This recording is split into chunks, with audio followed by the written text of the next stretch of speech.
Assalamualaikum warahmatullahi wabarakatuh. Alhamdulillah, wassalatu wassalamu ala rasulillah.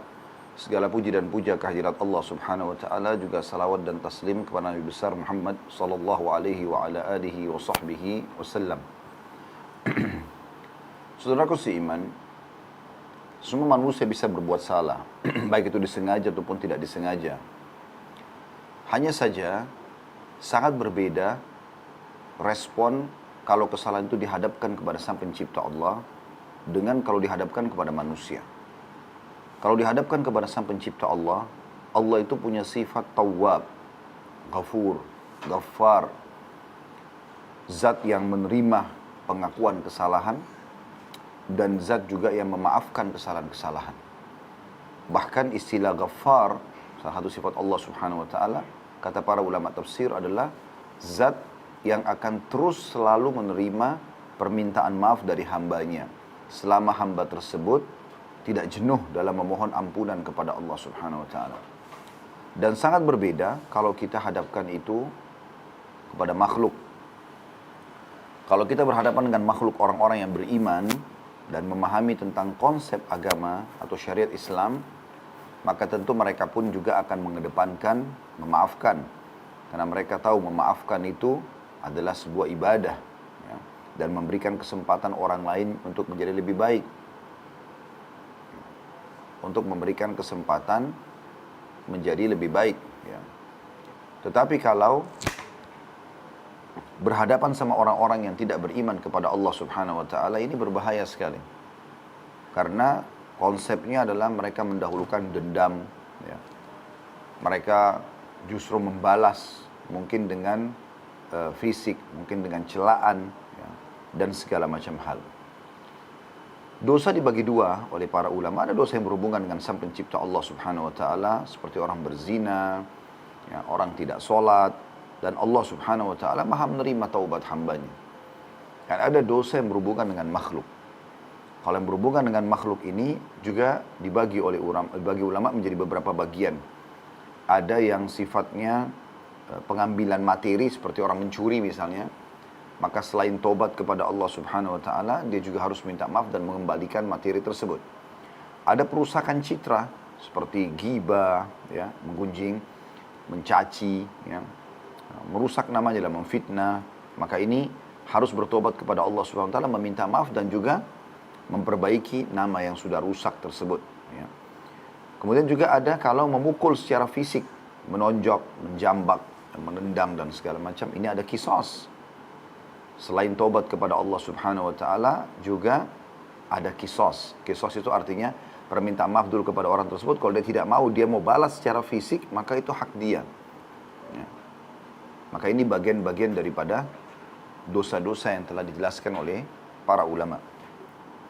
Kita akan coba fokus kepada secara global, ya, kesalahan-kesalahan tersebut, dan Allah Subhanahu wa taala memerintahkan kita agar beristighfar dan bertobat. Dan perlu saya jelaskan, istighfar adalah permohonan maafnya.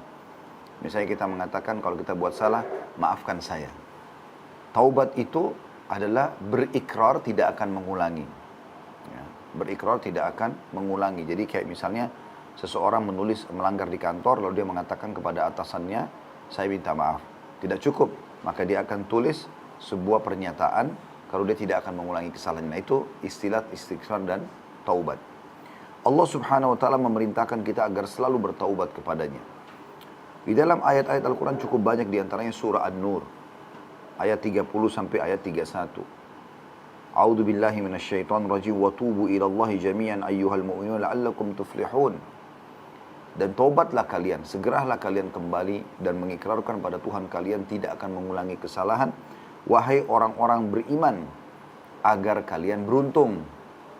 Makna beruntung, kalian akan mendapatkan fasilitas yang sudah Allah janjikan. Karena ada fasilitas-fasilitas dari rezeki, Allah tahan karena dosa hamba-hambanya, ya. Sebagaimana sabda Nabi SAW, sesungguhnya Allah menahan tetesan air dari langit untuk kalian karena dosa yang kalian lakukan.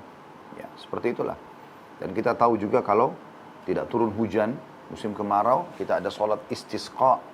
Sholat, ya, sambil memohon ampun dan taubat kepada Allah Subhanahu wa taala agar Allah turunkan hujan. Ya, seperti itu. Dan nanti akan kita jelaskan cukup banyak manfaat-manfaat yang didapatkan pada saat seseorang itu kembali kepada Allah Subhanahu wa taala. Kemudian dalam ayat lain juga disebutkan dalam surah Maryam ayat 60. A'udzu billahi minasyaitonir rajim, potongan ayat ya. Illa man taba wa amana wa amila salihan fa ulaika yadkhulunal jannata wa la yudlamuna syai'a. Setelah Allah sebutkan pelanggaran-pelanggaran manusia, ya, dan itu akan dihukum oleh Allah Subhanahu wa taala, kecuali kata Allah orang-orang yang taubat.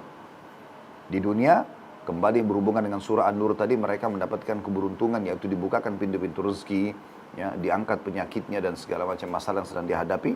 Dan di akhirat kata Allah, kecuali orang-orang yang taubat, beriman dan beramal soleh, maka mereka akan masuk ke surga dan tidak dizalimi sedikit pun. Juga Allah Subhanahu wa taala menjelaskan mirip dengan tadi surah Al-Furqan ayat 70. Mirip dengan Maryam ayat 60 ya. Surah Al-Furqan ayat 70. A'udzu billahi minasyaitonir rajim illa man taba wa amana wa amila salihan fa ulaika yubaddilullahu sayyi'atihim hasanat wa kana Allahu ghafurur rahim. Ini ayat luar biasa ini.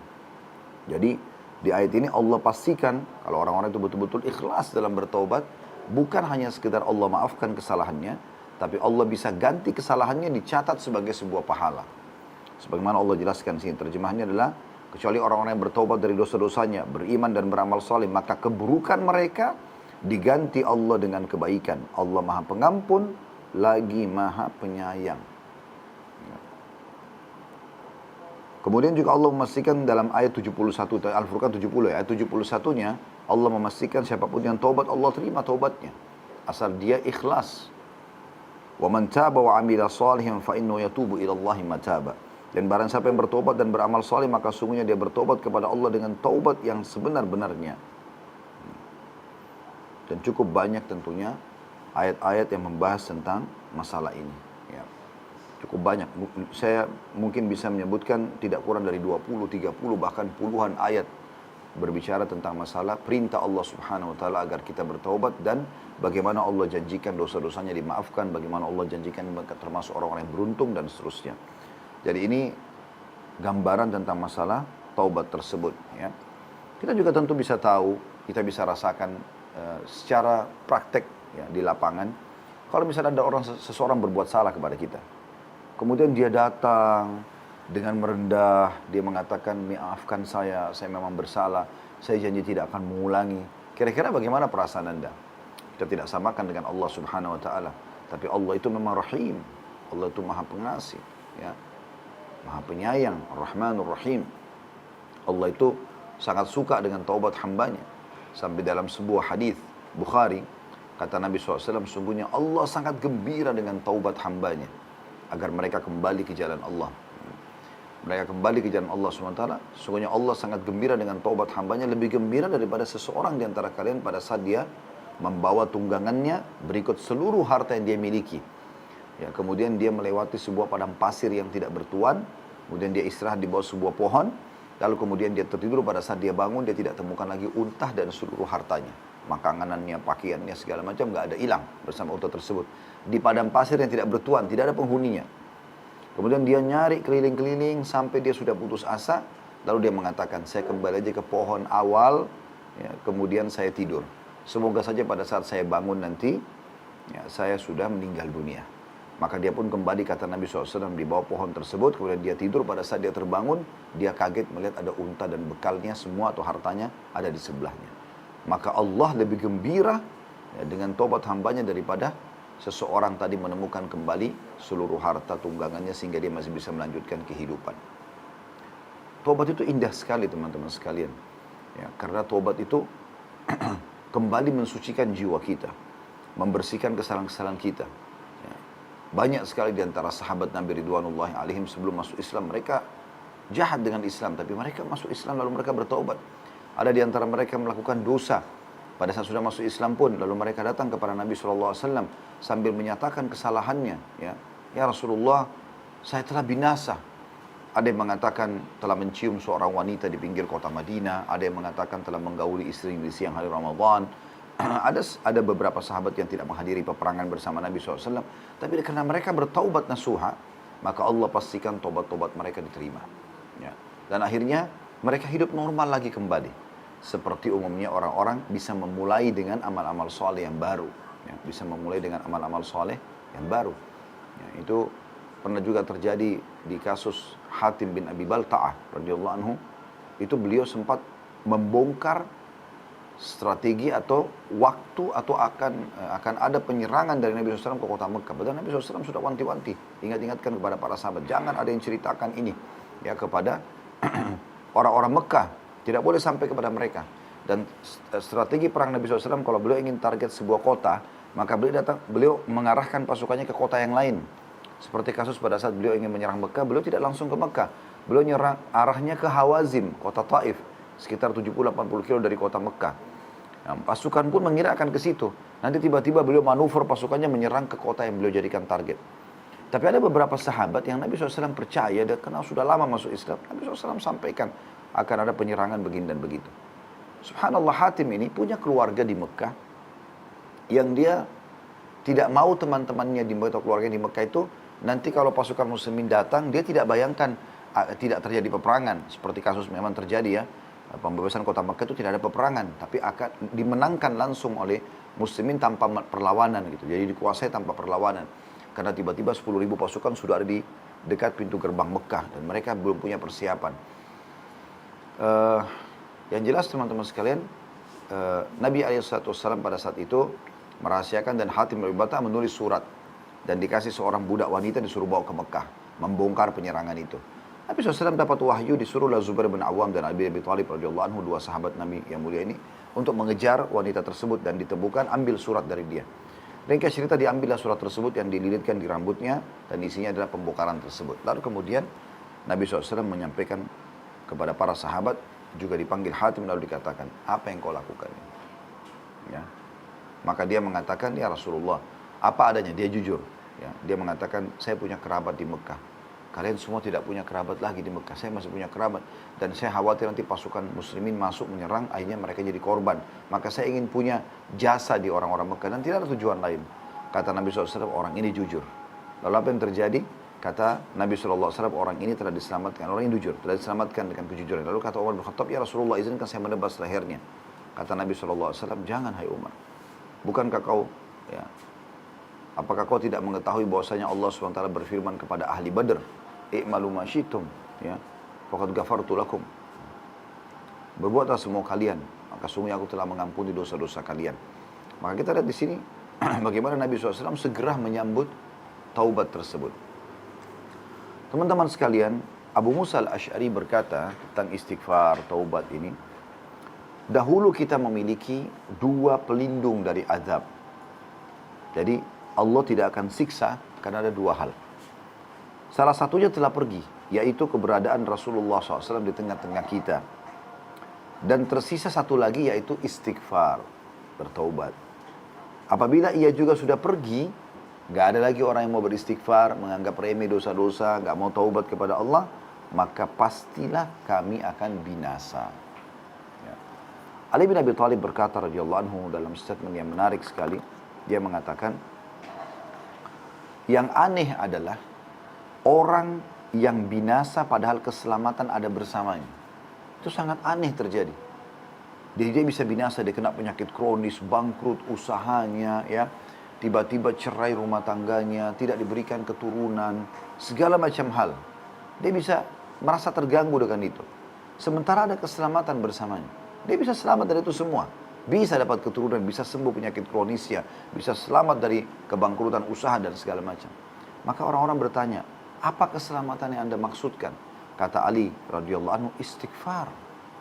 Mohon maaf kepada Allah. Juga beliau mengatakan, tidaklah seorang hamba diilhami oleh Allah Subhanahu wa taala untuk beristighfar kalau Anda Bapak Ibu sekalian lisan Anda mengatakan astagfirullah wa atubu ilaih. Anda ucapkan itu, ya, Allah mudahkan lisan Anda mengucapkan, hati Anda tergerak untuk itu. Sementara Allah itu dia berkehendak untuk mengadabnya. Berarti Allah yang mau selamatkan Anda. Kalau Allah ingin kebaikan buat kita, maka pasti Allah akan membuat kita otomatis, ya, bisa beristighfar, bisa bertaubat. Juga disebutkan Aisyah berkata radhiyallahu anha, tuba, keberuntungan, kegembiraan, kebahagiaan bagi yang mendapatkan banyak istighfar dalam buku catatan amalnya. Kalau hari kiamat Bapak Ibu nanti terima buku amalnya ternyata penuh dengan istighfar. Astagfirullah wa atubu ilaih. Anda sedang melakukan aktivitas apapun ada beristighfar, kecuali tentu ada di WC ya. Itu luar biasa. Karena nanti kalaupun ada kesalahan di buku amal juga akan dimaafkan dengan istighfar itu. Al-Hasan Basri berkata rahimahullah, seorang ulama tabi'in, perbanyaklah istighfar di rumah-rumah kalian, di meja-meja makan kalian, di jalan-jalan kalian, di pasar-pasar kalian, di majlis-majlis kalian. Karena kalian tidak tahu kapan ampunan akan turun. Diriwayatkan dari Luqman Al-Hakim rahimahullah. Untuk Bapak Ibu tidak asing lagi dengan surah Luqman dalam Al-Quran ya. Ini orang soleh dulu. Dia berwasiat kepada putranya, wahai anakku, Allah memiliki beberapa waktu tidak ditolak orang yang meminta pada waktu itu. Maka kalaupun ada kesempatan kayak antara azan dan iqamah, sepertiga malam, saat hujan turun, apapun kesempatan kau mohon kepada Allah, perbanyak istighfar. Jadi seakan-akan beliau ingin titip pesan, kalau kau beristighfar, maka kau tidak minta pun hajatmu akan dipenuhi oleh Allah. Itu saking dahsyatnya istighfar itu. Abu Minhal berkata rahimahullah, tidaklah seorang hamba didampingi dalam kuburnya oleh pendamping yang lebih dia cintai, lebih membuat dia gembira dibandingkan istighfarnya. Oleh banyak istighfar akan gembira dan jadi kuburan. Pada saat kerabatnya semua sudah pulang, tinggal dia sendiri gitu kan. Teman-teman kalau lewatin kuburan, jangan cuma sekedar lewat, oh itu kuburan, selesai. Enggak. Mungkin di mata Anda itu batu nisan dan tanah saja. Dan oh si fulan pernah meninggal sini. Oh orang sudah banyak yang meninggal sini. Oh ini kuburan orang Islam. Begitu? Bukan. Tapi Anda harus pikirkan teman-teman sekalian, yang ada dalam kuburan tersebut adalah orang yang seperti Anda dulunya. Mereka juga perempuan, kalau perempuan cantik, mereka juga punya rambut yang bagus, mereka punya kulit yang bagus, mereka juga sibuk dengan perawatan, mereka sibuk dengan angan-angannya. Ya, begitu juga di dalamnya kalau laki-laki di sana mungkin tampan atau bahkan lebih cantik dan lebih tampan daripada Anda. Kemudian lebih kaya, lebih bagus kulitnya, lebih bagus rambutnya, tapi sudah mati dan mereka sudah tidak bisa berbuat apa-apa lagi, gitu kan? Maka kita harus sadar. Hadis Nabi SAW yang berbunyi, anak Adam kalau meninggal dunia, pasti kita meninggal. Sekuat apapun Anda punya kekuatan, sehebat apapun Anda jaga makanan sehat, ya pasti Anda akan meninggal dunia. Karena Allah mengatakan dalam Al-Quran, A'udzubillahi minasyaitonirrajim, kullu nafsin dha'iqatul maut. Kalian semua pasti akan merasakan kematian. Para nabi-nabi pun mati. Dan mati sebuah pintu untuk menuju kepada kehidupan abadi di akhirat sana. Maka kata Nabi SAW, kalau anak Adam meninggal dunia akan ikut ke kuburan 3. Keluarganya, hartanya, dan amalnya. Dan akan pulang 2. Keluarganya akan pulang. Istri Anda, suami Anda, anak Anda, paling jauh sampai ke liang lahat, di atas liang lahat. Dan paling lama setengah jam, 1 jam. Ya. Gak ada orang sampai 1 harian tinggal di kuburan. Walaupun dia cinta sama suaminya, cinta sama istrinya, cinta sama anak, cinta sama orang tuanya, dia akan pulang ke rumahnya. Betul kata Nabi SAW, keluarganya akan pulang. Mobil Anda, Alphard, Ferrari, atau yang lainnya, akan parkir maksimal di gerbang kuburan. Dan akan pulang. Akan dibawa pulang.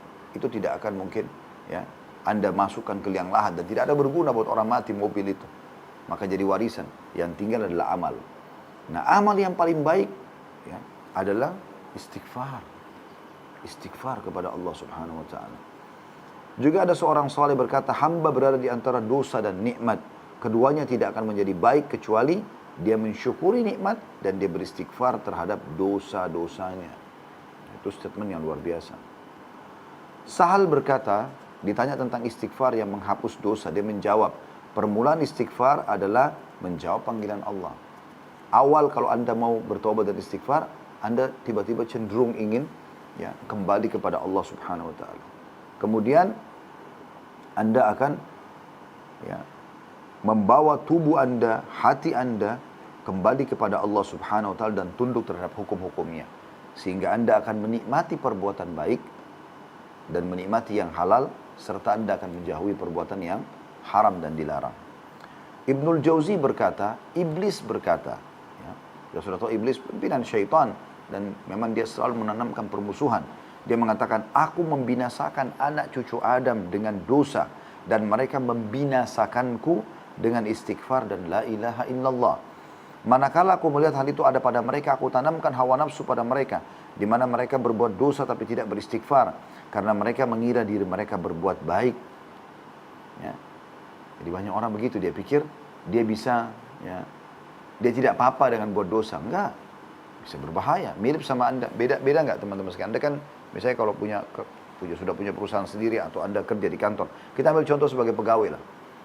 Kan sangat beda sekali. Kalau ada si A sama si B, dua-duanya pegawai, akan sangat beda kondisinya. Kalau si A ini sangat patuh peraturan perusahaan, datang on time, kerjaannya bagus, orangnya ramah, baguslah semuanya. Maka fasilitas kantor dia akan dapat dan tidak ada ancaman pada dia. Dengan si B yang lalai, datang kapan dia suka, dia keluar kapan dia suka, pekerjaannya sering terbengkalai, buat masalah sama teman-temannya, maka dia terancam. Kan? Mungkin ancaman pertama SP, SP1, SP2, surat peringatan 1, surat peringatan 2, dan seterusnya. Mungkin lama-lama akan di PHK atau dikeluarkan, ya, dihinakan. Hilanglah semua fasilitas itu dari dia. Seperti itu kurang lebih rasionalnya, ya. Jadi kalau kita menjadi orang yang patuh kepada Allah SWT, kita akan dapat semua fasilitas yang dijanjikan. Qatada berkata, rahimahullah, Al-Quran menunjuki kalian penyakit dan obat penyembuh penyakit kalian. Penyakit kalian adalah dosa, dan obat penyembuh kalian adalah istighfar. Taubat kepada Allah SWT. Itu, ya. Nanti teman-teman akan dengar bagaimana luar biasanya dahsyatnya taubat dan istighfar ini, sampai membuat penyakit sembuh, permasalahan-permasalahan selesai. Banyak sekali hal-hal yang luar biasa terjadi. Kita akan closing insya Allah dengan kisah-kisah itu. Ada seorang badui berkata, siapa yang ingin menjadi tetangga kami di tanah kami, hendaklah memperbanyak istighfar. Karena istighfar adalah awan tebal yang mengandung air hujan. Jadi orang-orang badui, yang ada beberapa orang badui, orang padang pasir, mereka sangat soleh. Ya. Maksudnya kisah tentang orang yang tapi tidak disebutkan namanya dalam dinukil kisah ini, ya. Cuma dia mengatakan siapapun yang menjadi tetangga kami, maka syaratnya harus berbanyak istighfar. Mirip dengan Anda, pemilik perusahaan mengatakan, siapa yang mau jadi pegawai kami, perbanyak istighfar dan taubat. Karena itu adalah akan menyebabkan turunnya hujan lebat. Kita bisa hidup makmur semua dengan turunnya hujan. Ya, seperti itu. Bakar bin Abdullah Al-Muzani berkata, kalian banyak berbuat dosa, maka perbanyaklah istighfar. Karena seorang kalau menemukan istighfar dalam catatan amalnya, pada setiap jarak 2 baris, dia akan senang melihat tempat itu. Ya. Jadi kalau nanti dia terima buku amal, buat dosa istighfar, apalagi istighfar, atau sholat istighfar.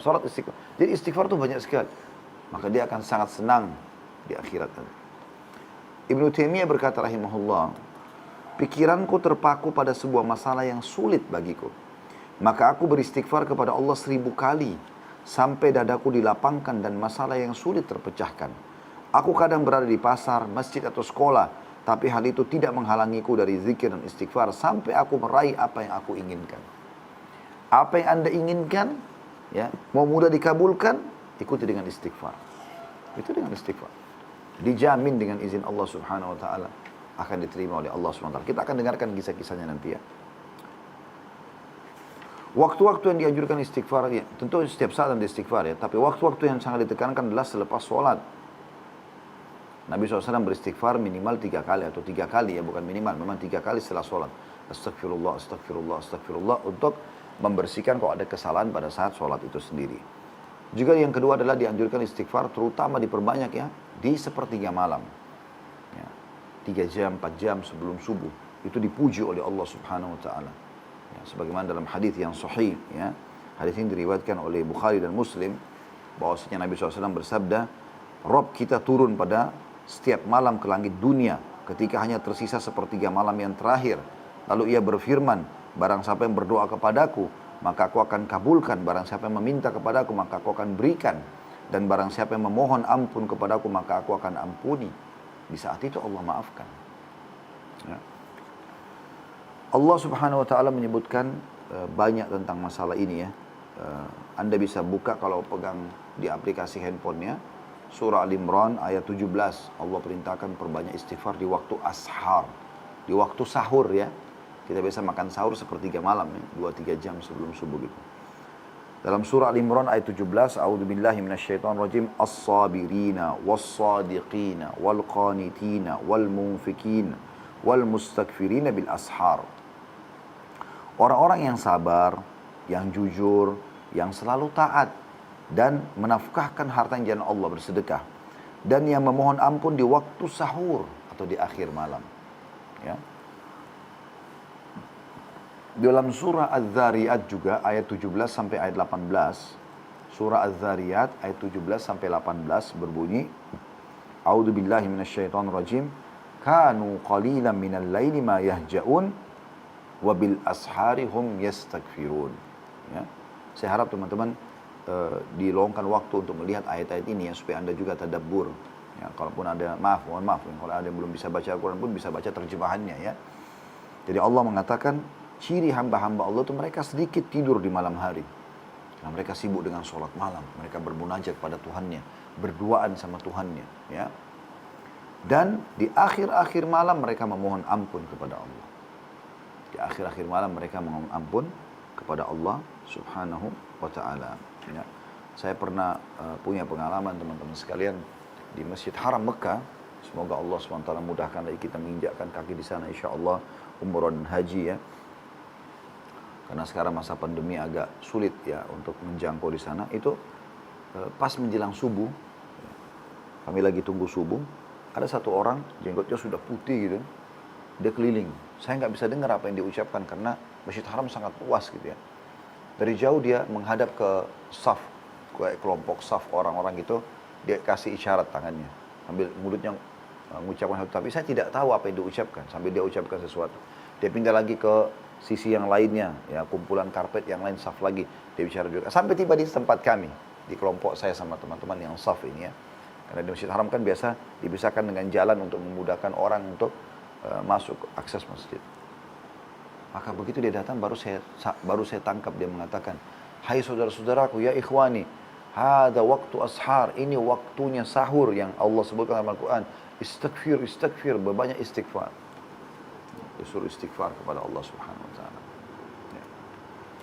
Juga teman-teman sekalian pada saat menutup majlis, ini anjuran yang ketiga, ya. Kafaratul majlis biasa dikatakan, kayak kita habis taklim seperti ini, biasanya di akhir kita akan tutup dengan kafaratul majlis ya.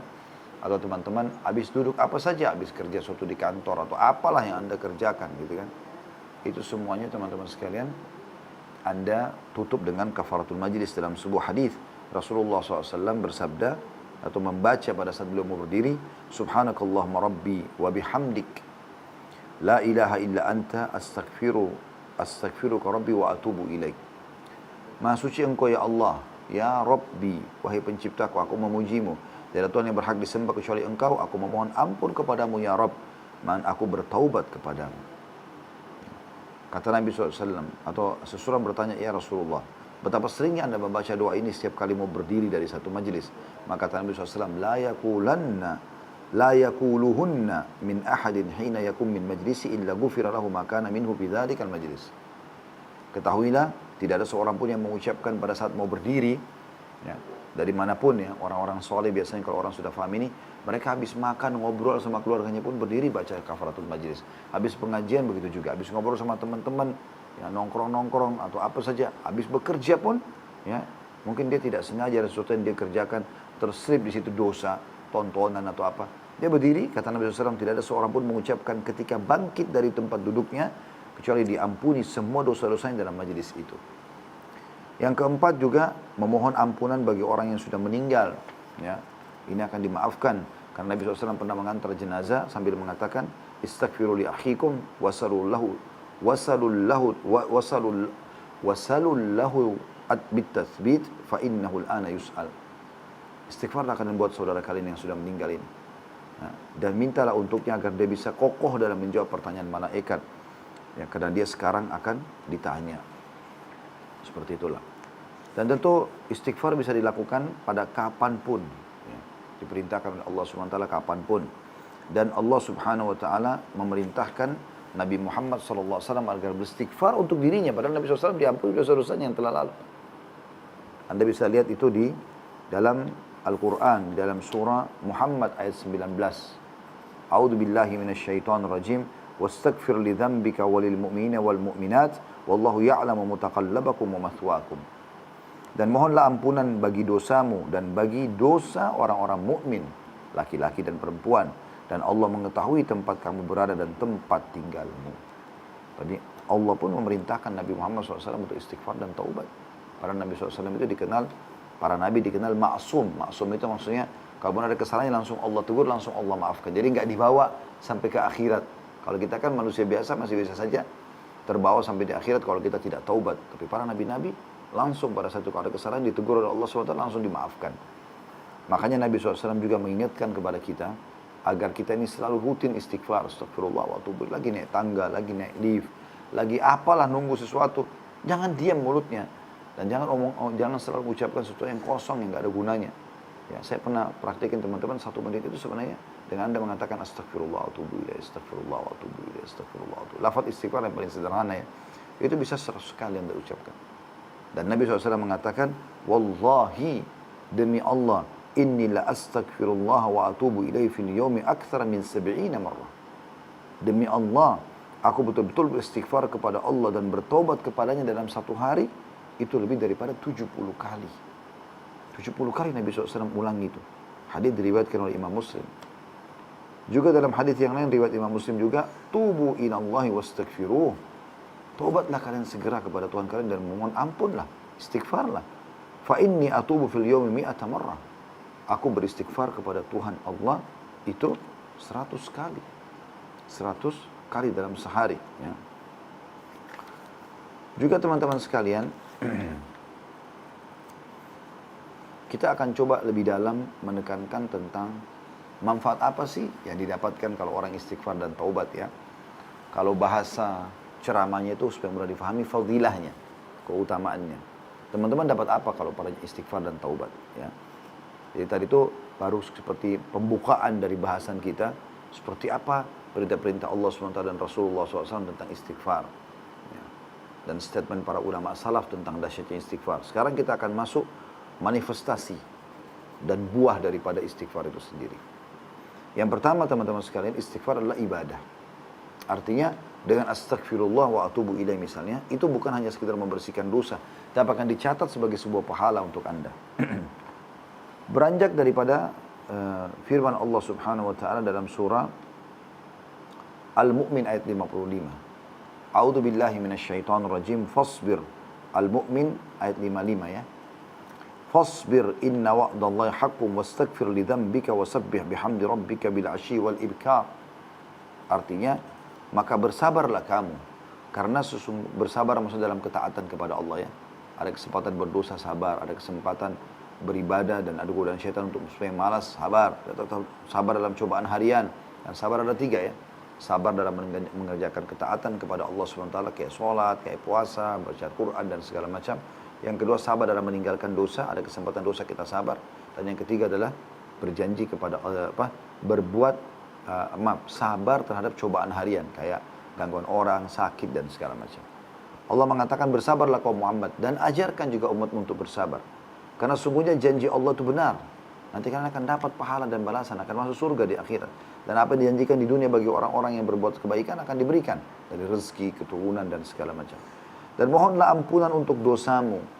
Dan perintahkan juga umatmu untuk mengampunmu. Mohon ampun dan bertasbihlah seraya memuji Tuhanmu pada waktu pagi dan petang. Ya. Kemudian juga dalam surah An-Nasr ayat 3. Ini kita hafal semua tentunya. Surah An-Nasr ya. Di juz 30. Di akhirnya Allah mengatakan fasabbih bihamdi rabbika wastaghfirhu innahu kana tawwaba.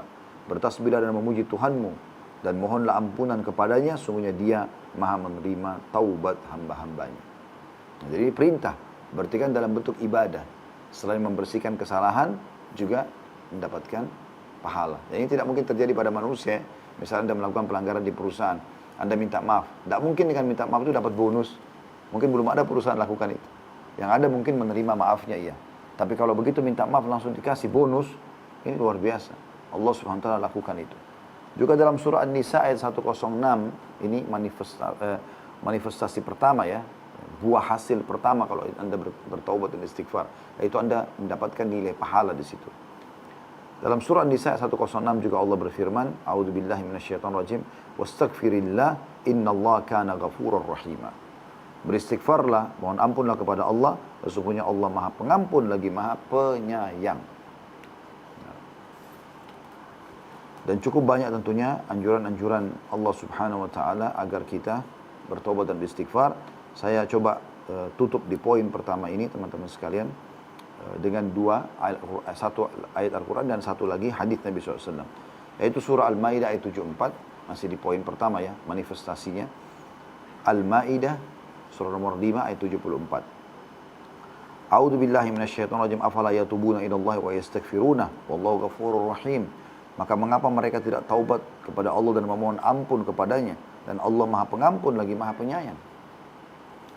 Sementara dalam hadis Nabi SAW, hadis qudsi, Allah berfirman, ya ibna Adam, law balagat dhunubuka ananas samai thumma astaghfartani ghafartu laka wala ubali.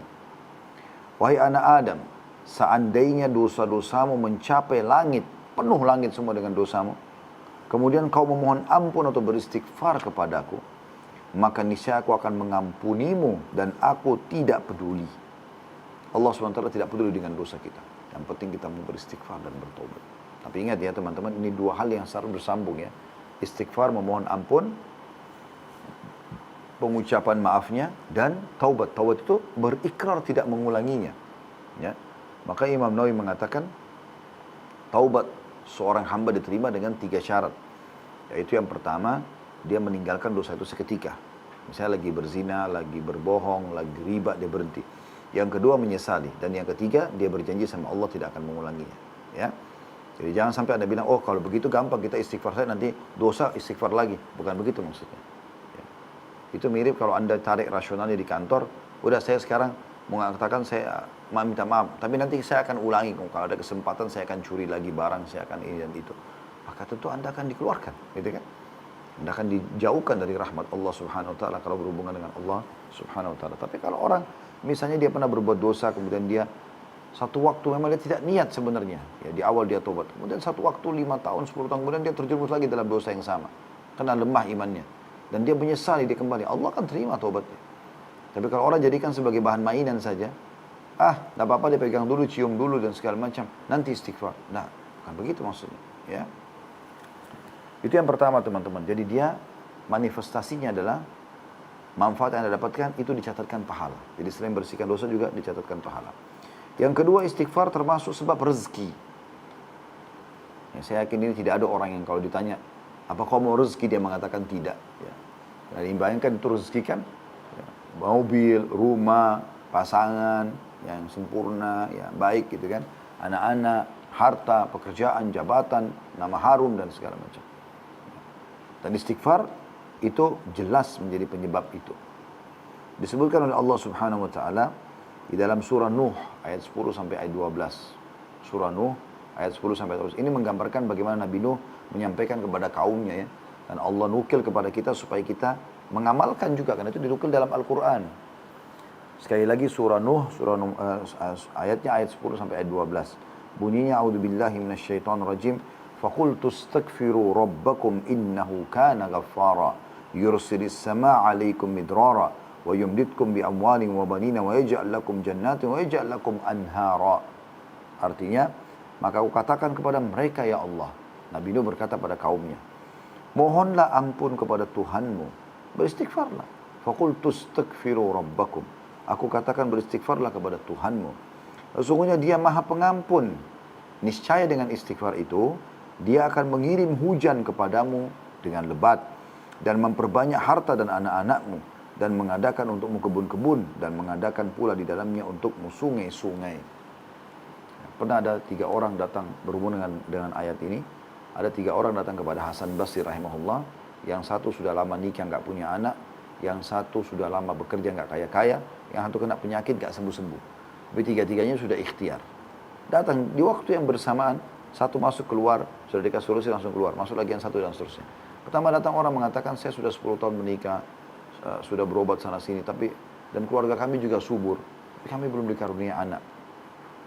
Maka apa yang harus kami lakukan gitu? Kata Hasan Basri, perbanyak istighfar. Bukan istighfar ya, perbanyak istighfar. Jangan berhenti lisan mengucapkan itu. Keluar, mereka amalkan. Datang orang yang kedua. Lalu mengatakan, saya sudah lama bekerja, tidak kaya-kaya seperti si Fulan. Ditunjuk orang kaya di kota itu. Kata Hasan Basri, perbanyak istighfar. Orang itu keluar, amalkan. Datang orang ketiga lalu mengatakan lagi, saya sudah lama kena penyakit, gak sembuh-sembuh. Tidak ada tabib satupun kecuali saya sudah datangi. Apa yang harus saya lakukan? Kata Hasan Basri, perbanyak istighfar. Pulanglah ketiga orang ini tentunya. Ada satu orang di situ bertanya kepada Hasan Basri mengatakan, wahai imam. Imam itu kalau kita sekarang kiai ya. Kenapa anda cuma suruh orang-orang ini istighfar? Sementara mereka sepertinya butuh sesuatu gitu loh. Maka kata Hasan Basri rahimahullah, tidak akan kau membaca firman Allah tadi surah Nuh ayat 10 sampai ayat 12 ya. Nabi Nuh berkata, "Faqultu astaghfiru rabbakum innahu kana ghaffara." Dan aku katakan kepada kaumku, mohonlah ampun kepada Tuhan kalian, sungguh Dia Maha menerima atau Dia Maha pengampun. Yursilis sama alaikum midrara. Dia akan mengirimkan hujan kepadamu dengan lebat, ya. Kemudian wa yumditkum bi amwalin wa banin, dan Dia akan memperbanyak harta dan anak-anakmu. Wa yaj'al lakum jannat, dan Dia akan mengadakan untukmu kebun-kebun yang lebat. Wa yaj'al lakum anhara, dan akan mengadakan pula untukmu sungai-sungai. Seperti itu luar biasanya. Kemudian juga Nabi Hud alaihissalam, nah, di poin kedua tentang keutamaan taubat dan istighfar ini ya, yaitu menjadi sebab rezeki. Allah berfirman tentang Nabi Hud alaihissalam dalam surah Hud ayat 52. A'udzu billahi minasyaitonir rajim. Wa ya qaumi istaghfiru rabbakum thumma tubu ilaihi yursilis samaa 'alaikum midraran wa yazidkum quwwatan ila quwwatikum wa la tatawallaw mujrimin. Dan dia Hud berkata, hai kaumku, mohonlah ampun kepada Tuhanmu, lalu bertaubatlah kepadanya. Mohon maaf, astagfirullah, kemudian atubu ilai, berjanji tidak akan mengulanginya. Niscaya kata Nabi Hud alaihissalam, ini Allah nukil dalam Al-Quran, kitab suci kita, yang dibawa oleh Nabi Muhammad SAW agar jadi pelajaran dan kita amalkan. Maka Dia akan menurunkan hujan yang deras untukmu. Maksudnya bukan hujan yang membahayakan, tapi hujan yang menyuburkan.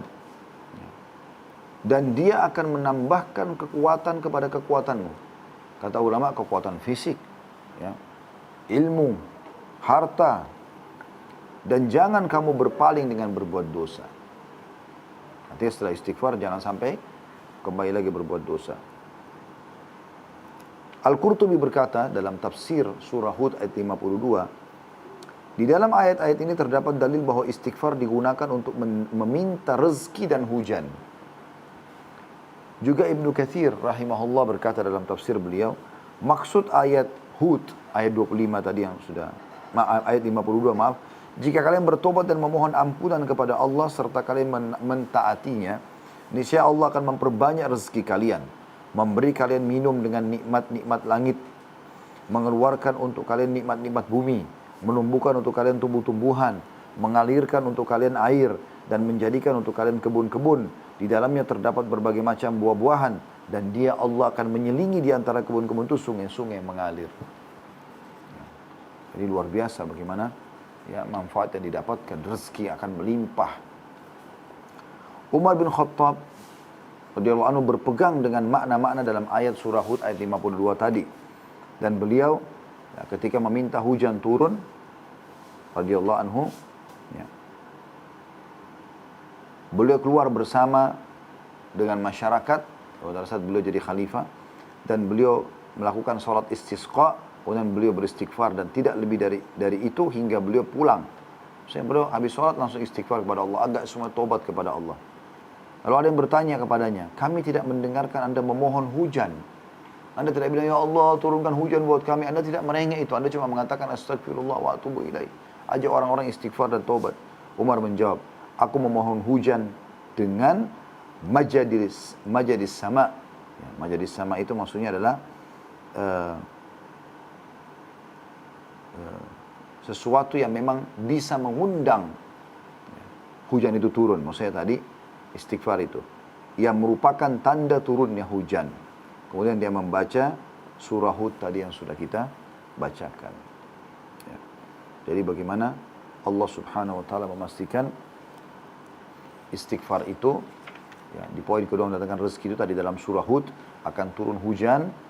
Maaf, dalam surah Nuh dulu tadi 10 sampai 12 turun hujan, diperbanyak harta, diperbanyak keturunan.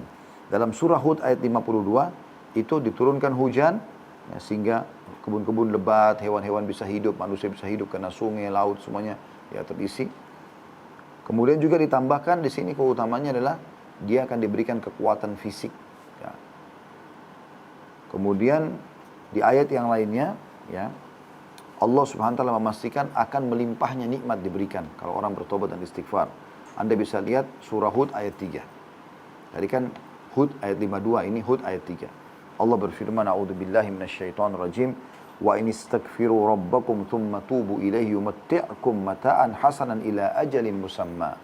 Al-ayah. Hendaklah kamu mohon ampun kepada Rabbmu dan bertaubat kepadanya. Jika kamu mengerjakan yang demikian, niscaya Dia akan memberi kenikmatan yang baik, ya, melimpah rezeki kepadamu sampai kepada waktu yang telah ditentukan. Sampai kepada waktu yang telah ditentukan. Al-Qurtubi berkata rahimahullah, ini adalah buah istighfar dan taubat, yaitu Allah memberikan kepada kalian kenikmatan berupa keluasan rezeki dan kelapangan hidup. Ya, jadi kalau kita ambil di poin kedua ini tentang masalah rezeki, luasnya rezeki, di 3 dalil tadi ada 5 hal yang Allah janjikan. Dalam surah Nuh ayat 10-12 Allah janjikan hujan turun dengan lebat sehingga kehidupan bisa berjalan.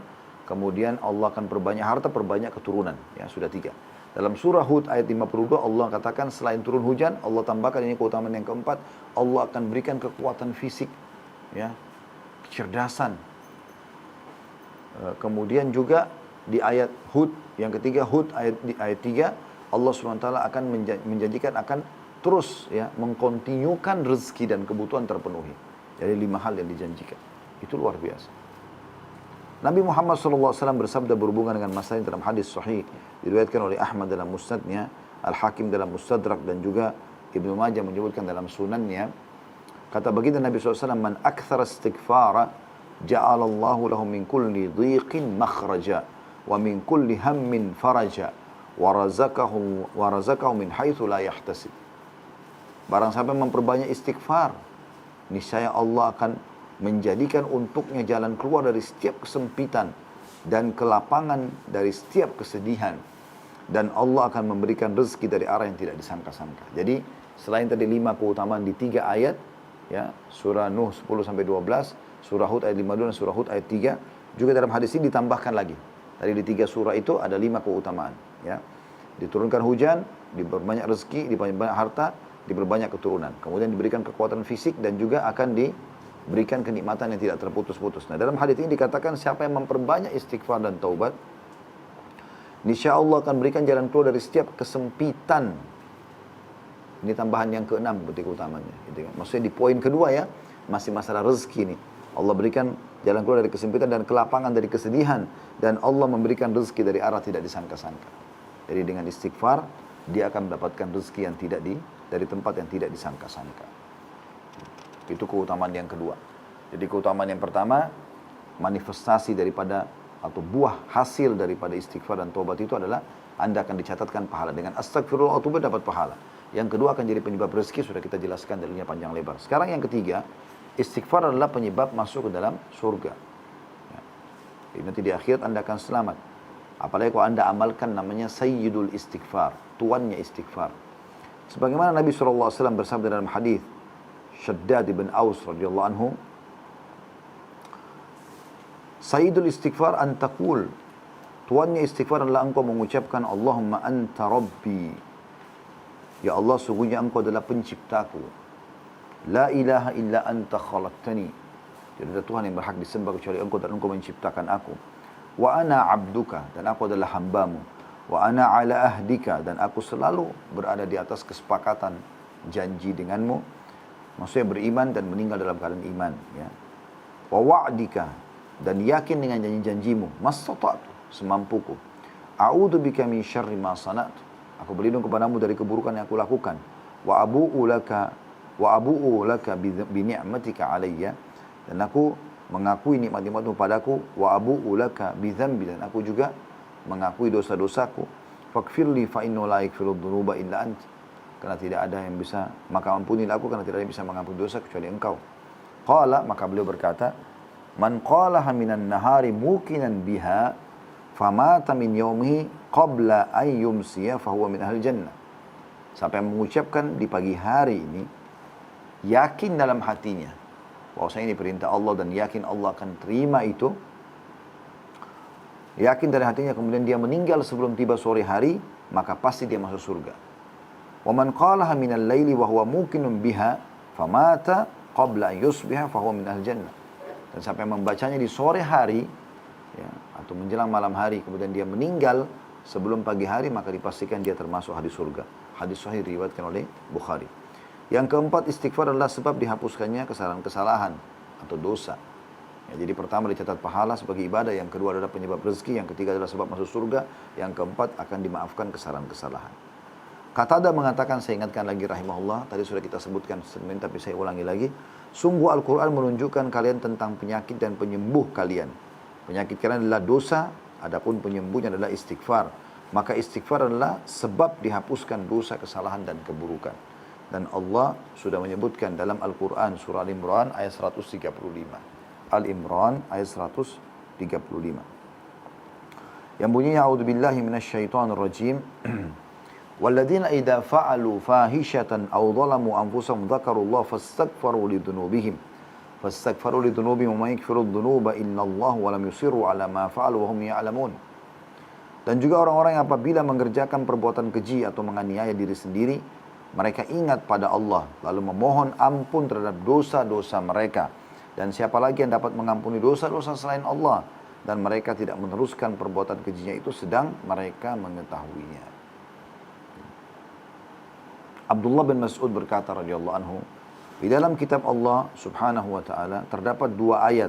Apabila seorang hamba melakukan sebuah dosa lalu membacanya dan beristighfar kepada Allah, maka Allah akan memberikan ampunan kepadanya. Kemudian dia membaca ayat di atas tadi, maksudnya Al-Imran 135. Dan jika, terjemahnya tadi ya, dan orang-orang yang apabila mengerjakan perbuatan keji atau menganiaya diri mereka, berbuat dosa, mereka ingat kepada Allah, lalu memohon ampun terhadap dosa-dosa mereka, maka siapa yang dapat mengampuni dosa selain Allah? Mereka tidak meneruskan perbuatan keji itu sedang mereka mengetahuinya. Juga dalam surah An-Nisa ayat 110, Allah SWT juga berfirman, maksudnya dengan istighfar akan dimaafkan kesalahan anda, dibersihkan, diputihkan. An-Nisa ayat 110. A'udzu billahi minasyaitonir rajim. Wa may ya'mal su'an aw yadhlim nafsahu tsumma yastaghfirillah yajidillaha ghafurar rahima. Dan barang siapa yang mengerjakan kejahatan dan menganiaya dirinya, kemudian ia memohon ampun kepada Allah, niscaya ia mendapati Allah Maha Pengampun lagi Maha Penyayang. Jadi siapapun yang berbuat dosa, sebesar apapun dosa anda, selama anda masih hidup, anda bertobat kepada Allah SWT, maka diterima.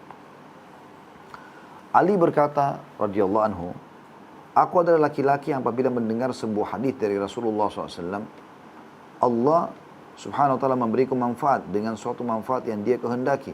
Dan jika salah seorang dari sahabat beliau membacakanku hadis, aku meminta dia bersumpah terlebih dahulu. Jika dia mau bersumpah, maka aku membenarkannya. Dia berkata, Abu Bakar telah menceritakan hadis kepadaku, dan Abu Bakar adalah orang yang jujur. Dia berkata, aku mendengarkan Rasulullah SAW berkata, ma min abdin yudhnibu dhanban fayuhsinu tuhura, ثم يقوم فيصلي ركعتين ثم يستغفر الله عز وجل إلا غفر له ثم تلا قوله تعالى والذين إذا فعلوا فاحشة أو ظلموا أنفسهم ذكروا الله فاستغفروا لذنوبهم وما يغفر الذنوب إن الله ولم يصروا على ما فعلوا وهم يعلمون. Ya, artinya, jadi Ali bin Abi Thalib mengatakan, saya ini orang yang suka kalau dengar hadis dari Nabi langsung saya amalkan. Ya. Dan kalau ada yang menyampaikan kepada saya dari sahabat Nabi pun, saya nggak mau langsung dengar, kecuali dia bersumpah atas nama Allah, memang dia dengar langsung dari Nabi SAW. Gitu kan. Maka dia mengatakan, saya dengar dari Abu Bakar, dan Abu Bakar adalah orang yang jujur, saya percaya. Abu Bakar mengatakan, Nabi SAW pernah berkata, tidak ada seorang hamba melakukan dosa, lalu bersuci. Anda berdosa apapun, Anda berwudu, ya, dan melakukan sholat 2 rakaat. Niatnya sholat taubat di sini, ya. Kemudian beristighfar, memohon ampun setelah salam kepada Allah, kecuali dosanya diampuni. Ya, kemudian beliau membaca firman Allah Subhanahu wa taala tadi ya dalam surah Al-Imran 135, dan orang-orang apabila mengerjakan perbuatan keji atau menganiaya diri mereka, mereka ingat kepada Allah lalu memohon ampun terhadap dosa-dosa mereka, dan siapa lagi yang dapat mengampuni dosa selain daripada Allah, dan mereka tidak meneruskan perbuatan keji tersebut. Allah Subhanahu wa taala juga memastikan di poin ini teman-teman, semua orang beristighfar agar asal anda tulus ya, bukan hanya sekedar ucapan lisan yang hanya karena ingin dipuji orang. Memang Anda mohon maaf kepada Allah. Sederhana saja. Duduk di sofa, duduk di kursi, di atas meja kerja Anda mengatakan astagfirullah wa atubu ilaih. Anda merenungi dosa dan istighfar. Dipastikan diterima oleh Allah. Karena Nabi SAW mengatakan dalam sebuah hadis, Allah berfirman, hadis qudsi ya, ya bna Adam, wahai anak Adam. Hadis ini sahih diriwayatkan oleh Tirmidzi. Maaf, hadis ini hadis hasan diriwayatkan oleh Tirmidzi. Kata Allah SWT, ya bna Adam, wahai anak Adam, innaka ma da'autani wa rajautani ghafartu laka ma ala ma kana minka wala ubali. Selama kamu memohon dan mengharap kepadaku, aku akan memberimu ampunan terhadap semua dosamu dan aku tidak akan peduli berapa besar pun dosamu. Ya bna Adam, wahai anak Adam, lau balagat dunubuka ananas sama'i thumma astaghfartani ghafartu laka wala ubali. Kalau seandainya dosa-dosamu mencapai memenuhi langit, kemudian kau memohon ampun kepadaku, niscaya aku akan mengampunimu dan aku tidak peduli. Dalam riwayat yang lain juga, Nabi SAW bersabda, "Idza aznabal abdu dzamban, faqal." Kalau seorang hamba berbuat dosa lalu dia mengucapkan, "Allahumma gfirli, ya Tuhanku, ya Allah ampunilah kesalahanku." Fayaqulullahu azza wa jal, maka Allah pun berfirman, "Aznaba abdi dzamban, fa'alima anna lahu rabban ya'khudhu bidzambi wa yakfiru dzambal abdi, i'malu ma syi'ta faqad ghafartu lak." Maka Allah pun menjawab langsung mengatakan, sesungguhnya hambaku ini telah berbuat dosa dan dia tahu dia punya Tuhan yang akan membersihkan dan memaafkan dosa-dosa itu. Maka ketahuilah, aku sudah memaafkan dosa-dosa hamba ini, ya. Maka berbuatlah sesukamu setelah itu. Maksudnya beramal solehlah kamu setelah itu, karena sesungguhnya dosamu yang lalu sudah aku maafkan. Kau tidak akan dihisap lagi dengan dosa-dosamu itu. Kemudian juga di dalam sebuah athar diceritakan tentang iblis, ya. Dia mengatakan pada saat Allah Subhanahu wa taala melaknatnya karena dia enggak mau sujud kepada Adam, dia mengatakan, "Wahai Rabbku," dia mengakui Allah sebagai Tuhannya, "Wahai penciptaku, demi keperkasaanmu, aku akan menipu anak Adam selama ruh-ruh mereka masih di badan mereka. Aku akan terus goda mereka supaya mereka tersesat." Maka Allah berfirman, "Wa izzati wa jalali la akfiranna lahum ma damu yastaghfirunani." Demi keperkasaan dan keagunganku, aku benar-benar akan mengampuni mereka selama mereka memohon ampun kepadaku. Jadi iblis memastikan dia akan coba menggoda. Dan kita tahu godaan iblis sangat berat. Syaitan sering menggoda kita segala macam dosa gitu kan. Kalau orang terjerumus pun, Allah mengatakan, kalau kau berhasil menggoda hamba-hambaku dan mereka beristighfar kepadaku, aku tetap akan memaafkan kesalahan mereka. Jadi luar biasa dibersihkannya dosa-dosa tersebut. Hudzaifah bin Yaman radhiyallahu anhu berkata, saya adalah seorang yang berlidah tajam pada keluargaku. Maka saya berkata, wahai Rasulullah, saya khawatir lidahku akan memasukkanku dalam api neraka. Lalu Nabi SAW bersabda, fa'aina anta min istighfar, fa'inni la astaghfirullah fil yawmi mi'ata marrah. Mana kamu dari istighfar? Sungguhnya aku beristighfar kepada Allah dalam sehari 100 kali. Hadis ini riwayat An-Nasai, Ibnu Majah dan Al-Hakim, dan dikatakan sahih sesuai dengan syarat Imam Muslim. Ya.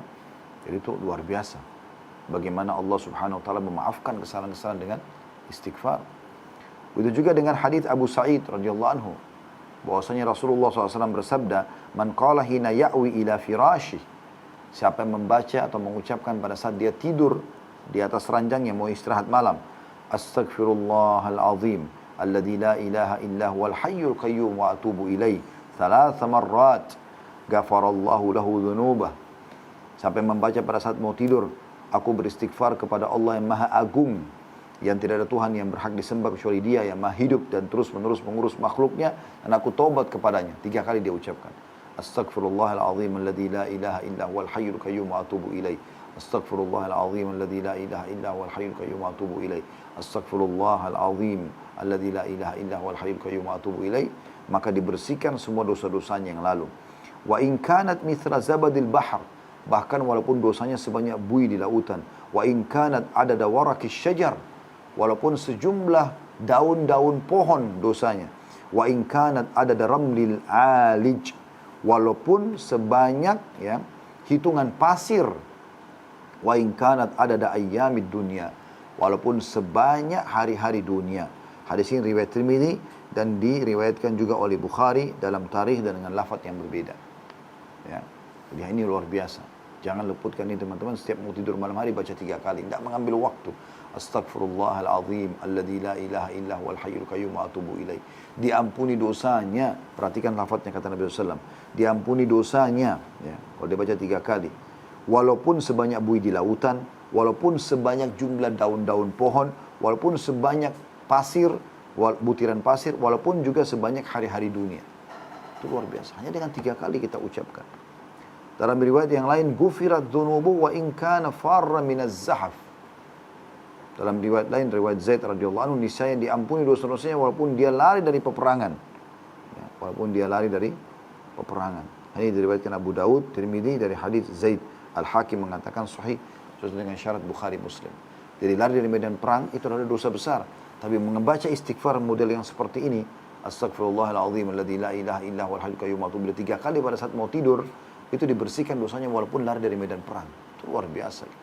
Semoga Allah mudahkan kita mengamalkan. Yang kelima, manifestasi daripada istighfar dan taubat adalah mencegah hukuman dan adab, ya, sebelum keduanya terjadi. Al-Hasan Basri berkata rahimahullah, wahai anak Adam, meninggalkan dosa lebih ringan bagimu daripada engkau mencari taubat. Ya. Maka harus kita berhati-hati tentunya, ya. Tapi Allah subhanahu wa ta'ala memastikan kalau orang masih terus beristighfar, hukuman Allah itu masih tertunda. Kapan mereka berhenti beristighfar, pada saat mereka berbuat dosa, maka hukuman Allah terjadi pada mereka. Dalam surah Al-Anfal ayat 33 Allah berfirman, A'udzu billahi minasyaitonir rajim, wa ma kana Allahu liyu'adzibahum wa anta fihim, wa ma kana Allahu mu'adzibahum hum yastaghfirun. Ini tentang orang-orang Quraisy Mekah, ya. Mereka penyembah berhala, ya. Allah mengatakan, dan Allah sekali-kali tidak akan mengadab mereka sedangkan kamu berada di antara mereka, hai Muhammad. Adanya Nabi SAW itu tidak membuat Anda datang azab. Dan tidak pula Allah akan mengadab mereka sedang mereka masih memohon ampun. Mereka masih mengatakan, Rabbi gafirli, Allahumma gfirli, astagfirullah. Berarti masih dimaafkan kesalahan. Abu Musa al-Asy'ari berkata, radhiyallahu anhu, dahulu kita memiliki 2 pelindung dari adab. Salah satunya telah pergi, yaitu Nabi SAW. Dan tersisa satu lagi, yaitu istighfar. Kalau ini pun hilang, maka binasalah kita. Jadi istighfar merupakan pelindung yang diberikan Allah untuk hamba-hambanya. Yang keenam, istighfar adalah sebab diangkatnya derajat setelah kematian. Tinggikan derajatnya di surga. Ya, terutama bagi Anda yang Allah karunia anak, ya, yang luar biasa. Anak-anak yang sudah Anda kader di sekolah, masukkan di sekolah-sekolah Islam. Supaya mereka menghafal doa-doa, menghafal Al-Quran. Ya, mereka jadi orang-orang yang saleh dan salihah. Perhatikan kata Nabi SAW dalam hadits Abu Hurairah radhiyallahu anhu, Inna Allah azza wa jalla yarfa'u darajata lil abdi salihi fil jannah fayaqul ya rabbi anna li hadhi fayaqulu bistighfari waladika lak. Sesungguhnya Allah benar-benar yang maha suci dan maha tinggi akan mengangkat derajat seorang hamba yang saleh di surga, ya, sangat tinggi sampai dia pun heran. Dia bertanya, dia mengatakan, wahai Tuhanku, dari mana nikmat ini yang hamba terima? Maka Allah berfirman, dengan istighfar atau dari istighfar anakmu untukmu. Ya, hadis ini diriwayatkan Ahmad dengan sanad hasan. Jadi anak-anak yang kita kader berarti bisa sampai kepada kita. Istighfar itu bisa mengangkat derajat setelah kematian. Juga dalam hadis yang masyhur kata Nabi SAW, idza mata ibnu adam inqata amalu illa min thalath. Kalau anak Adam meninggal dunia terputus sumber pahalanya kecuali dari 3. Shadaqatin jariyah, sedekah yang terus berjalan, atau ilmu yuntafa'u bih, atau ilmu yang bermanfaat, ya.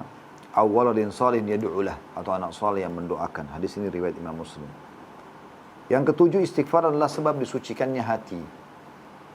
Dan kalau hati kita bersih, maka semua akan mudah kita lalui kehidupan ini. Ya, kuncinya di hati. Ya. Kata Abu Hurairah radhiyallahu anhu bahwasanya dia belum menyampaikan bahwasanya Rasulullah SAW bersabda, Innal mu'mina idza adnaba dzamban kanat nuqtatun sauda'u fi qalbi. Kalau orang mukmin berbuat satu dosa, maka akan menjadi titik hitam dalam hatinya. Fa in taba wa naza'a wastaghfara su'ika qalbuhu minha. Dan kalau dia, ya, bertaubat dan menanggalkan dosa itu serta beristighfar, maka hatinya kembali bersih darinya. Ya. Fa in zadat hatta taglufa qalbu. Dan kalau dia tetap berbuat dosa, maka akan bertambah titik hitam tersebut sampai menutupi hatinya. Fadzalika ar-ranu alladhi dzakarahu Allah fi kitabi kalla barrana ala qulubi ma kanu yaksibun. Dan itulah makna ar-ran dalam firman Allah SWT, Sekali-kali tidak demikian. Kalla barran, ya. Tidak demikian maksudnya, apa yang selalu mereka usahakan itu menutupi hati mereka. Yang kedelapan, istighfar adalah sebab memperoleh anak. Ya, tadi rezeki sudah disebutkan, tapi anak secara khusus juga dimasukkan oleh para ulama dalam poin khusus, karena ini yang dirasakan betul-betul pada orang-orang yang mandul ini luar biasa. Ya. Masalahnya besar sekali, karena mereka berharap. Saya berapa kali bertemu dengan orang sampai mau netesin air mata karena berharap diberikan satu anak, kadang-kadang harus adopsi anak. Ya. Maka kabar gembira adalah mereka akan bisa mendapatkan anak dengan istighfar kepada Allah Subhanahu wa taala, dan bukan cuma istighfar sekali dua kali, memperbanyak istighfar. Diambil daripada surah Nuh tadi ayat 10 sampai ayat 12 yang sudah kita bacakan, ya. Saya ulangi lagi, a'udzubillahi minasyaitonirrajim. Faqultu astaghfiru rabbakum innahu kana ghaffara yursilis sama 'alaikum idrara wa yumditkum bi amwalin wa banin wa yaj'al lakum jannatin wa yaj'al lakum anhara. Maka aku katakan, kata Nuh kepada kaumku, mohon ampunlah kepada Tuhanmu, sungguhnya Dia Maha Pengampun, maka Dia akan mengirim hujan kepadamu dengan lebat, Dia akan memperbanyak harta dan memperbanyak anak-anakmu, dan juga mengadakan untukmu kebun-kebun, dan mengadakan pula untukmu sungai-sungai. Mengadakan untukmu sungai-sungai. Ya. Ada kisah seseorang di musim haji, tepatnya di Mina, mendatangi seorang syekh. Syekh ini kebetulan sedang menyampaikan ceramah tentang masalah keutamaan istighfar. Ada satu orang datang, lalu dia perkenalkan diri, namanya Abu Yusuf. Dia mengatakan, Syekh, apa yang Anda sampaikan tadi ini saya punya pengalaman manfaat istighfar itu. Saya sudah sekian tahun nikah sama istri saya, nggak punya anak. Maka terus saja kami mencoba sana sini, tidak ada tabib, tidak ada obat, kecuali kami sudah coba semuanya. Dan sampai akhirnya seperti muncul perasaan putus asa. Sampai saya mendengarkan di sebuah siaran ceramah tentang keutamaan apa yang Anda sampaikan tadi, keutamaan istighfar. Ya, kurang lebih seperti apa kita sampaikan pada Bapak Ibu kesempatan ini, insya Allah. Maka dia mengatakan, saya pun pulang, lalu saya mengatakan kepada anak saya. Saya berkata pada istri saya, dia belum punya anak. Saya tadi dengar ceramah begini, bagaimana kalau kita amalkan ini? Mulai sekarang kita hanya berhenti istighfar kalau ada yang harus diucapkan yang penting. Kalau enggak, istighfar saja. Setiap kesempatan. Maka dia sama istrinya mengamalkan. Dia bilang, pada bulan itu juga istri saya hamil. Jadi istighfarnya non-stop, luar biasa. Kesempatannya luar biasa. Digunakan maksimal istighfar. Ya, kecuali tempat-tempat misalnya seperti WC apa itu kan. Tapi yang lain tempat tidur, meja makan, di tangga, lagi segala macam. Aktivitas selalu astagfirullah wa atubu ilaih, istighfar terus. Dia bilang, pada bulan itu istri saya hamil dan kemudian melahirkan. Dan kami namakan Yusuf, makanya nama saya Abu Yusuf, kata beliau. Kemudian setelah melahirkan, belum selesai masa nifas istri saya mengatakan, wahai Ibu Yusuf, Ummu Yusuf, ya, dia bilang sama istrinya, kita istighfar lagi kepada Allah agar Allah berikan kita anak yang kedua. Maka saya pun sama Ummu Yusuf istighfar kepada Allah. Belum selesai masa nifas, ternyata sudah hamil lagi. Dan akhirnya tahun depannya melahirkan lagi anak.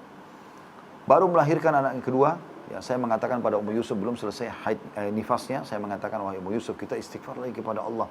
Mudah-mudahan kita diberikan anak yang ketiga, karena ini sudah sekian tahun mereka kayak orang yang kehausan pengen punya anak. Ya.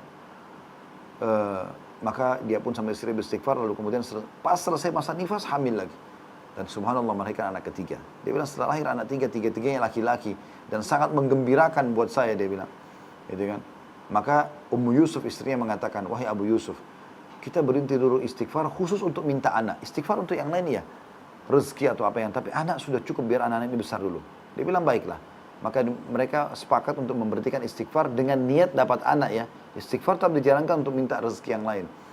Maka kata Abu Yusuf, setelah 3 anak ini mulai sedikit besar, saya pun mengatakan, Ummu Yusuf, kita sekarang mau istighfar lagi kepada Allah untuk anak. Supaya Allah kasih kita anak perempuan, 3-3 laki-laki. Maka syekhnya pun yang mendengarkan kisah ini terpukau lalu mengatakan, sungguh luar biasa Allah benar dengan janjinya. Dan semoga Allah berikan apa yang kau inginkan. Lalu kata Abu Yusuf, terimalah berita gembira wahai syekh. Di musim haji ini, Ummu Yusuf datang bersama saya. Dan baru saja dia melahirkan di Mekah ini, anak perempuan. Ya. Jadi luar biasa efek daripada istighfar itu. Kemudian yang ke-9, istighfar adalah sebab menambah kesehatan dan kekuatan. Ya. Ini tadi sudah kita sebutkan sebenarnya di surah Hud ayat 52 ya. Tapi tadi kan kita bicara tentang di poin pertama tentang ini itu adalah ibadah. Poin kedua tentang sebab rezeki ya. Tapi kita tadi lebih fokus poin kedua tentang masalah uang, harta, memberikan harta. Di poin yang ke 8 dan 9 ini adalah dikhususkan untuk anak, dan poin yang ke 8 yang ke 9 adalah memperbanyak atau memberikan kekuatan sehat. Ya. Jadi banyak istighfar ini membuat mata anda tetap terang, fisik anda tetap sehat dan seterusnya. Seperti itulah. Karena Allah menyebutkan dalam surah Hud, wa yazidkum quwwatan ila quwwatikum. Kalau beristighfar kepada Allah maka dia akan tambahkan kekuatan di atas kekuatan kalian. Kekuatan di atas kekuatan kalian. Baik teman-teman sekalian, kita coba masuk kepada hadis ya, juga di poin ini ya. Abu Hanifah rahimahullah meriwayatkan dari Jabir bin Abdullah radhiyallahu anhuma bahwasanya ada seseorang laki-laki datang kepada Nabi SAW mengatakan, ya Rasulullah, aku belum dikaruniai anak seorang pun, padahal sudah sekian tahun aku menikah dan hampir seluruh kerabat dan temanku punya keturunan. Maka kata Nabi SAW, fa'ina anta min kathrati istighfari wa kathrati sadaqah turzaqu bihima.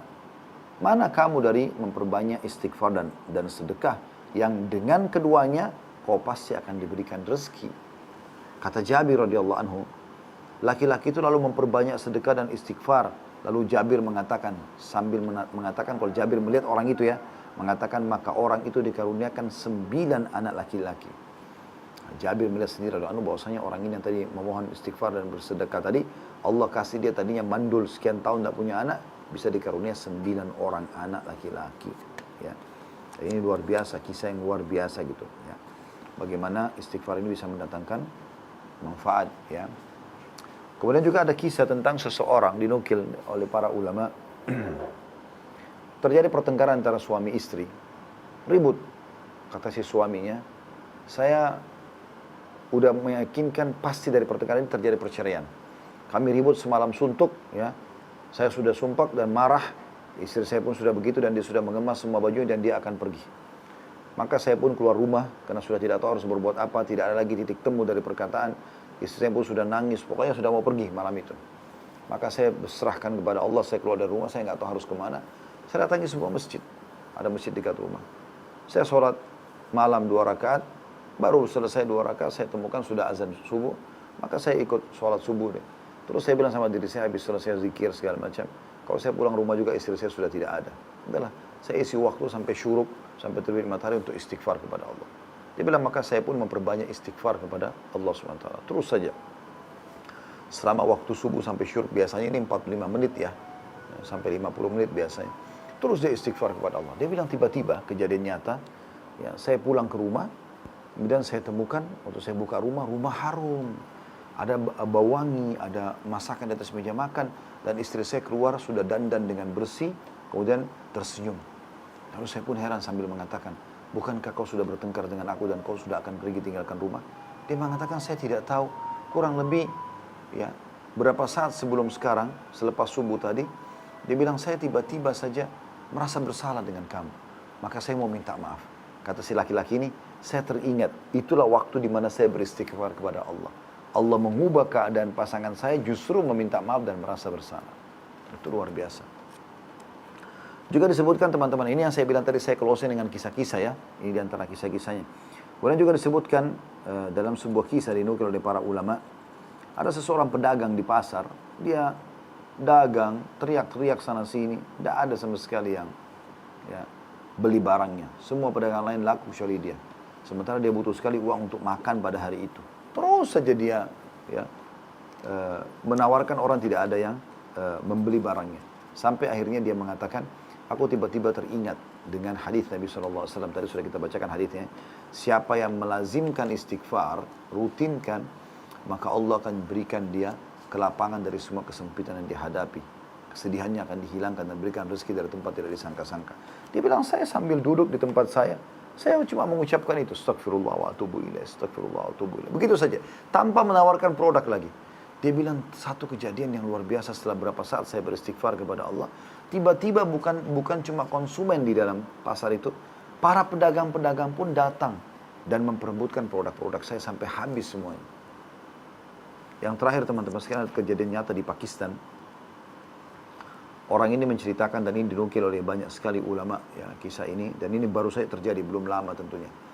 Ada seseorang yang menceritakan tentang dirinya selamat dari gempa ya, Dia bilang terjadilah gempa besar pada saat itu dan dia lagi, memang orangnya ahli ibadah ya. Dia kebetulan lagi sholat malam, terjadi gempa besar. Dan dia bilang, kuatnya goncangan sampai saya nggak bisa lagi menghindar udah. Pada rubuh semuanya. Maka pada saat itu cuma di benak saya, astagfirullah wa atubu ilaih, astagfirullah wa atubu. Dia bilang, saya saksikan sendiri atap-atap rumah rubuh di sebelah kiri kanan saya. Sampai selesai gempa dan alhamdulillah hanya tempat saya yang tidak kena. Dan sekian banyak tentu kisah yang berhubungan dengan masalah ini. Intinya teman-teman sekalian, bertobat dan istighfar kepada Allah dalam manfaatnya sangat besar. Dan Anda akan tersucikan kembali. Rezeki Anda akan terbuka. Anda akan ditinggikan derajatnya. Allah akan berikan Anda keturunan, kekuatan fisik dan banyak sekali keutamaan yang sudah kita sebutkan tadi. Mudah-mudahan ini bisa membantu kita menyegerakan taubat kita kepada Allah Subhanahu wa taala. Dan saya tutup dengan hadis Nabi sallallahu alaihi wasallam. Pernah ada sahabat mengatakan, ya Rasulullah, kalau saya berbuat dosa, apa yang harus saya lakukan? Kata Nabi SAW, beristighfarlah. Dia mengatakan, kalau saya buat dosa lagi, kata Nabi SAW, istighfarlah. Dia mengatakan, kalau saya buat dosa lagi, kata Nabi SAW, istighfarlah. Sesungguhnya Tuhan kalian tidak akan jenuh sampai kalian jenuh. Ya, tentu ini bukan menggampangkan ya. Artinya bisa saja manusia terjerumus lagi di dosa, tapi dia yang penting mau kembali kepada Allah Subhanahu wa ta'ala. Allahu a'lam. Ini bahasan kita insyaAllah. Subhanakallah wa bihamdika. Asyhadu an la ilaha illa anta astaghfiruka wa atubu ilaik. Wassalamualaikum warahmatullahi wabarakatuh.